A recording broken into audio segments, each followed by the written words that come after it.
வெகு காலத்துக்கு முன்னாடி மாளவ நாட்டோட ஒரு குக்கிராமத்தில் மனோகரன் ஒரு கவிஞன் இருந்தான். அவன் முறைப்படி இலக்கணம் கற்கலைன்னா கூட எந்த விஷயத்தை பற்றியோ உடனேயே அழகான கவிதை புனையிற திறமை பெற்றிருந்தான். மனோகரன் ஏழை குடும்பத்தில் பிறந்தவர். அவனோட ஆற்றலை பார்த்து அந்த ஊர்க்காரங்க எல்லோரும் அவனை தலைநகருக்கு போய் மன்னர் மகேந்திர பூபதியை பார்த்து அரச சபையில் இடம்பெறுமாறு சொன்னாங்க. ஆனால் அரச சபையில் இடம் பெறணும்னா அந்த நாட்டோட எந்த ஜமீன்தார்கிட்டவாவது ஒரு கலைஞன் சில ஆண்டுகளாவது பணிபுரிந்திருக்க வேண்டும்னு ஒரு விதி இருந்துச்சு.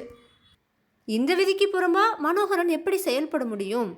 அதனால் தன்னோட ஊரை அடுத்துள்ள விஜயபுர ஜமீன்தார் வீரசிம்மர் கிட்ட போய் பணிபுரியலாம்னு நினச்சான்.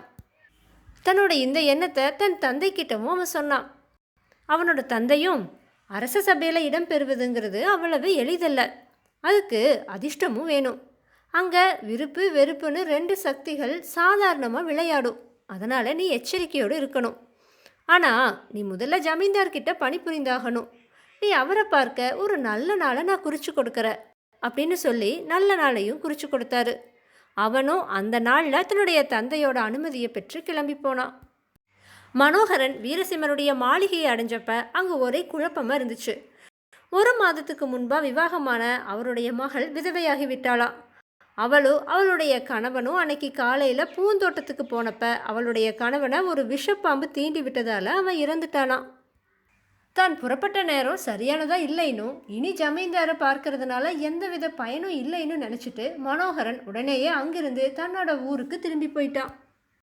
அவன் தன்னுடைய தந்தை கிட்ட போய் ஜமீன்தாரோடைய நிலைமையை எடுத்து கூறி, எனக்கு அதிர்ஷ்டம் இல்லை, நீங்கள் குறித்து கொடுத்த நல்ல நேரத்தில் போய் கூட வேலை நடக்கலை, என்ன செய்வேன் அப்படின்னு மனம் வருந்தினான். அவனோட தந்தை எதுக்கு, நானாக பார்த்து நல்ல நேரத்தில் உன்னை அனுப்பி வச்சது உனக்கு சரிப்பட்டு வரலை. ஒரு வாரம் கழித்து நீ சகடபுர ஜமீன்தார் சட்டநாதரை போய் பாரு. இந்த முறை நீ புறப்படுறதுக்கான நல்ல நேரத்தை என்னோட நண்பனை குறித்து கொடுக்க சொல்லுறேன்னு சொன்னார். தன் தந்தையோட நண்பர் குறித்து கொடுத்த நல்ல நேரத்தில் கிளம்பி மனோகரன் சகடபுரத்தை அடைஞ்சான். ஆனால் அதுக்கு முந்தைய தினத்திலிருந்து சட்டநாதர் ஏதோ ஒரு நோயால் அவஸ்தைப்படுவதாகவும் வைத்தியர்களால் அது என்ன நோயின்னு கண்டுபிடிச்சு அதுக்கு ஏற்ற மருந்தை கொடுக்க முடியவில்லைங்கிறதும் மனோகரனுக்கு தெரிஞ்சுது. அந்த முறையும் தன்னுடைய முயற்சி பலிக்காமல் போனதை பார்த்து மனோகரன் மனமுடைஞ்சு போனான். அவன் ரொம்ப வருத்தத்தோடு தன்னுடைய ஊருக்கு திரும்பி போனான். அப்போ வழியில் பார்த்த ஒரு குளத்தில் இறங்கி நீர் குடித்து தாகம் தீர்த்து கொண்டதுக்கப்புறமா அதன் கரையில் அவன் ஒரு மரத்தடியில் படுத்து சற்று இளைப்பாருனான். அவன் தன்னுடைய மனசில், இந்த முறையும் எனக்கு அதிர்ஷ்டம் இல்லை, 2 முறையுமே நான் நல்ல நேரம் பார்த்து தான் கிளம்புனேன், ஆனால் என்ன பயன்? 2 முறையுமே தடங்கள் ஏற்பட்டு ஜமீன்தார்களை பார்க்க முடியாமலே போயிடுச்சு, இனி என்ன செய்யறது அப்படின்னு நினச்சி கவலைப்பட துவங்கினான். கொஞ்ச நேரத்துக்கு அப்புறமா அந்த வழியில் வந்த ஒரு பயணி குளத்தை பார்த்ததோ அதில் இறங்கி நீர் குடித்து தன்னுடைய தாகத்தை தணிச்சு கொண்டான். அவன் குளக்கரைக்கு வந்து ஒரு மரத்தடியே படுத்திருக்கிற மனோகரனை பார்த்தான். அவனோட முகம் வாட்டமுற்றிருப்பதை கண்ட அந்த பயணி அவனுக்கு பக்கத்தில் போய், ஐயா, தாங்கள் யாரோ, ஏன் கவலையுடன் இருக்கிறீர்கள்னு பரிவோடு கேட்டான். இதை கேட்ட உடனே மனோகரன் எழுந்து உட்கார்ந்தான். நான் ஒன்றும் பெரிய பிரமுகன் அல்ல, துரதிருஷ்டம் பிடித்த ஒரு கவிஞன்னு விரக்தியோடு சொன்னான்.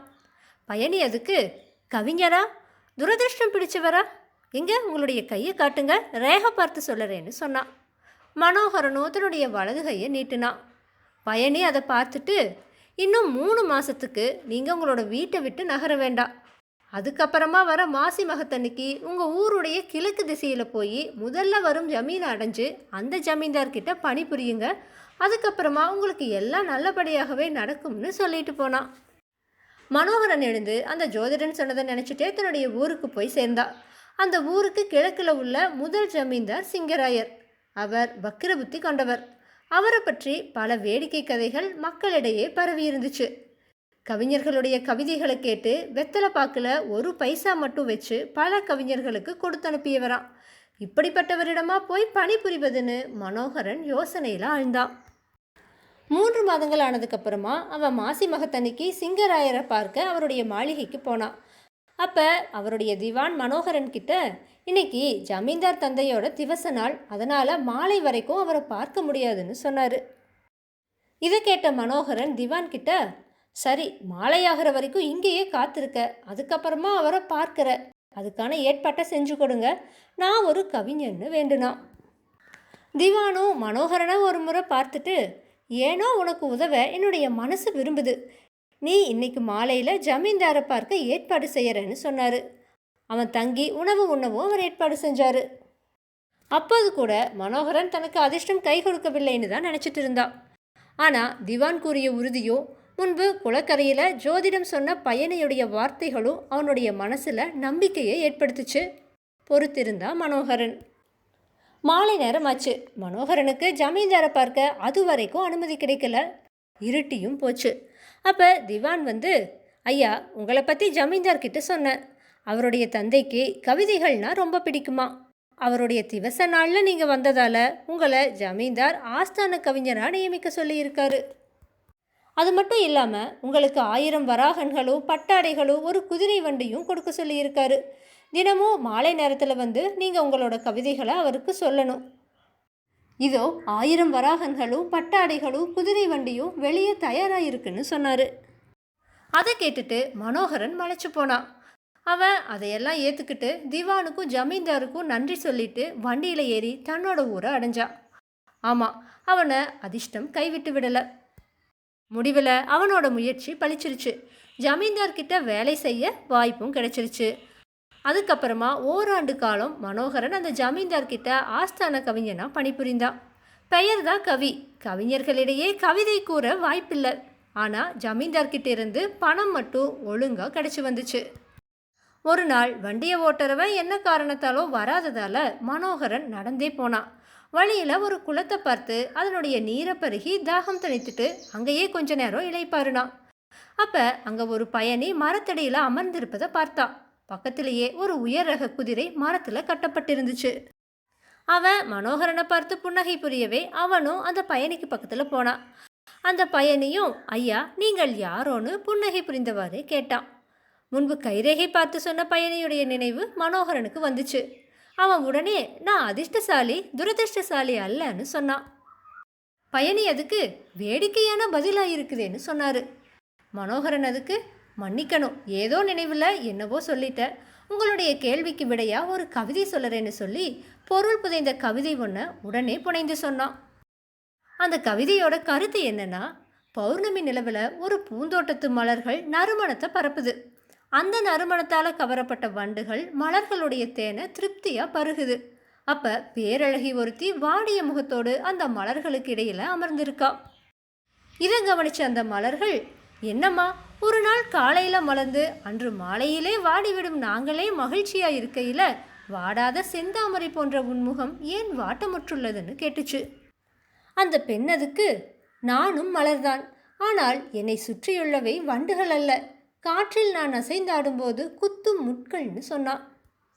கவிதையை சொன்னதுக்கப்புறமா மனோகரன் அந்த பயணிக்கிட்ட, அந்த பேரழகி என்னோட கவிதை தான், அவளுக்கு என்னுடைய மனசில் இருக்க இடம் கொடுத்த துரதிர்ஷ்டசாலி நான் தான், என் குடும்பத்தை நல்லா கவனிக்கிற அதிர்ஷ்டசாலியும் நான் தான்னு சொல்லி தனக்கு நேரமாவதா சொல்லி அவரை வணங்கி விட்டு போனான். இதுக்கப்புறமா ஒரு வாரம் கழிஞ்சுது. ஒரு நாள் காலை அரசுக்குரிய 2 குதிரைகள் பூட்டிய குதிரை வண்டி ஒன்று மனோகரனுடைய வீட்டு வாசலில் வந்து நின்றுச்சு. அதிலிருந்து 2 வீரர்கள் இறங்கி வந்தாங்க. அவங்க மனோகரனை பார்த்து வணங்கி தங்களை அரசாங்க மரியாதைகளுடன் அழைத்து வரும்படி மகாராஜா கட்டளை இட்டிருக்கிறார்னு சொன்னாங்க. அப்போ மனோகரனுக்கு தான் ஒரு வாரத்துக்கு முன்னாடி சந்தித்த பயணியோட நினைவு வந்துச்சு. அவர் தான் மகாராஜான்னு அவன் தெரிஞ்சுக்கிட்டான். அவன் அரண்மனையை அடைந்ததும் மகாராஜாவே அவனை வரவேற்று, இளம் கவிஞரே, இனி தினமும் உங்கள் கவிதைகளால் என்னை மகிழ்விக்க வேண்டும்னு சொன்னார். மனோகரன் அதுக்கு, ஆஹா, மகிழ்ச்சியோடு செய்கிற, ஆனால் நான் இப்போ சிங்கராயருடைய ஆஸ்தான கவிஞன், அவர்கிட்ட ஊதியம் வாங்கி வர, அவர்கிட்ட சொல்லிட்டு அவரோட அனுமதியை வாங்கிட்டு உங்களோட பணியை மேற்கொள்ளறேன்னு சொன்னான். மகாராஜா அதுக்கு, ஆஹா, எவ்வளவு உயரிய பண்பாடு, கவிதையோடு பண்பும் சேர்ந்து உங்களை ரொம்பவுமே உயர்த்திருச்சு, உங்களோட விருப்பப்படியே செய்யுங்கள்னு சொல்லி அனுப்புனாரு. வேதாளம் இந்த கதையை விக்ரமாதித்தன் கிட்ட சொல்லி, மன்னனே, மனோகரனுக்கு நிம்மதியையும் கொடுத்து நல்வாழ்வையும் கொடுத்தவர் மகாராஜா. ஆனால் மனோகரனுடைய வாழ்வு சிங்கராயர்கிட்ட பணிபுரிந்து வந்தபோது முட்கள் சூழ்ந்த ரோஜா மலர் போல அவனுடைய வாழ்க்கை இருந்துச்சு. அவனுக்கு நல்வாழ்வு கொடுத்தவர் மகாராஜா. அவரோட சொல்லுக்கு கட்டுப்பட்டு இருப்பதை விட்டு சிங்கராயருடைய அனுமதி பெற்று வருவதா சொன்னது அவனுடைய அறிவீனத்தை தானே காட்டுகிறது. இதை மகாராஜா அவனுடைய உயரிய பண்பு என கூறி பாராட்டினாரே. இது சரியா? மனோகரின் நடத்தையும் மகாராஜாவின் போக்கும் சரியா அல்லது தவறா? என்னுடைய இந்த சந்தேகங்களுக்கு சரியான பதில்கள் தெரிந்திருந்தும் நீ கூறாவிட்டால் உன்னுடைய தலை சுக்கு நூறாக வெடித்து விடும்னு சொல்லுச்சு. இதை கேட்ட விக்ரமாதித்தன் வேதாளத்துக்கிட்ட, மனிதன் தன்னுடைய வாழ்க்கையில் கலையை விட உணவைத்தான் முதல்ல விரும்புகிறான். அதனால் மனோகரனுடைய குடும்பம் வயிறார உண்டு வாழ உதவியவர் சிங்கராயர். ஆனால் மனோகரனுடைய கவிதை அவருடைய ஆதரவில் பிரபலமாகவில்லைன்னா அதுக்கு காரணம் சிங்கராயருடைய போக்குதான். அதை பற்றி பேசினா அது அவரை குறை கூறுவது போல ஆயிடும். அவ்வாறு செய்கிற இயல்பு மனோகரன் கிட்ட கிடையாது. அதனால தான் அவன் தன்னுடைய நிலையை ஒரு கவிதை வாயிலாக பயணியாக வந்த மகாராஜா கிட்ட சொன்னான். அதில் கூட சிங்கராயருடைய பெயரோ அவனுடைய பெயரோ இருக்கலை. இதை பார்த்த மகாராஜா அவன்கிட்ட உயரிய பண்பு இருப்பதா சொன்னார். மகாராஜா கொடுக்க முன் வந்த பதவியை ஏற்றும் அதுக்கு முன்னாடி தான் செய்ய வேண்டிய கடமையை சொல்லியும் மனோகரன் தன்னுடைய உயர்நெறியை காட்டினான். மகாராஜாவோ அவ்வாறே செய்ய சொன்னதும் அவருடைய பரந்த மனப்பான்மையையும் உயரிய பண்பையும் காட்டுது. அதனால் இருவருடைய செயல்களும் நல்லறிவோடு செய்யப்பட்ட செயல்களேன்னு சொன்னான். விக்ரமாதித்தனோட இந்த சரியான பதிலால் அவனுடைய மௌனம் கலைஞ்சுது. அவன் சுமந்து வந்த வேதாளம் உயர கிளம்பி போய் மறுபடியும் முருங்கை மரத்தில் ஏறிடுச்சு.